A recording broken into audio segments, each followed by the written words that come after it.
Assalamualaikum. आज बनाओ अस पिंदचन तो बे कोकर सीनस खास मजेदार रेसिपी पिंदचन कशीर हिंद करेल ते वनान तो मे बासान सोशल मीडिया पे गोनिच रेसिपी यस तह यिच नजर गो पक्यू करो जल्दी जल्दी शुरू। यह करेल कुल तो ये करेल खतम लकट लकट इन कशर पे पिंदच ते वनान तो बे कह नाव यह हेकू तुम कमेंट सेक्शनस मज वन तो यम सारी करेल कड़होक तो यम पिंच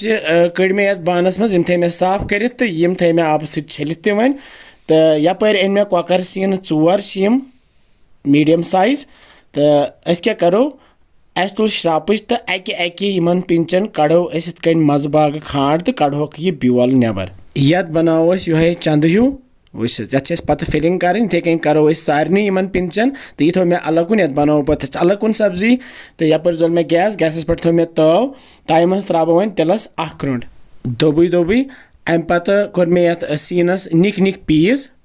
तो त्रा मे ये तिलस मज तो यम तलहोक वन करोक हल्क फ्राई ज़्यादा जालन क्या बस लाइट ब्राउन ये गसन बे त्रो मे गंड न्युक न्युक कर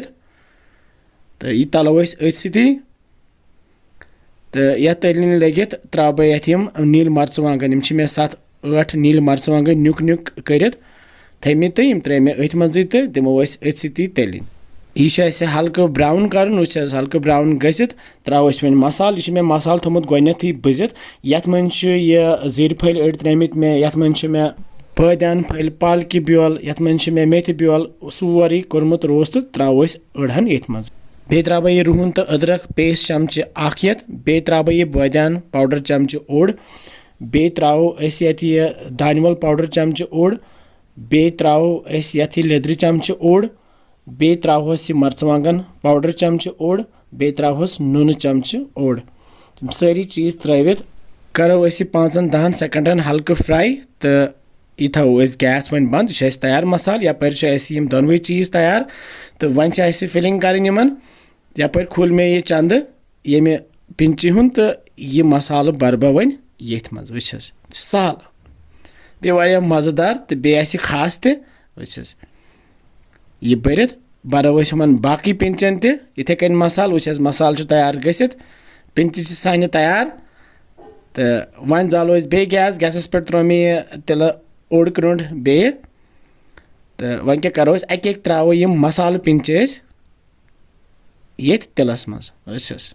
आहा हा वो किस शुबदार बसान यम बे पत मजेदार गसान माशाअल्लाह वस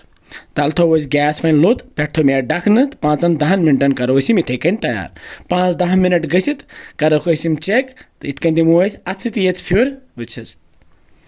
तो फिर दित मे यह मर्च पाउडर यह छक बह पे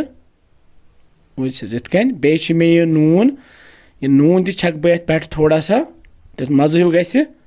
आहा हा नरम फम ही बनेमित बे मुश्किन अदफर तौर गैस थो वन बंद तो वस कि शुबदार पिंच बने मसाल पिंच यम थोक इत प्लेटस मज लगित वसू वमेद तुम बनो गर बे वनान कमेंट सेक्शनस मज किस बसान तुम सान रेसिपीज बे शेयर तक बाकियन सज बाकियन तम तान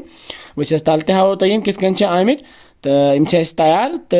यपर ब्या प्लेट अत मज थे चोचि तो अथ सत खेमोक तुम हेकू बतस खेत तो वमेद तुम यह अजिज रेसिपी जरूर पसंद आम तो इंशाल्लाह समखो बे कैसा नया रेसिपी तुम थो पुन ख्याल बिहु रबस हवाल।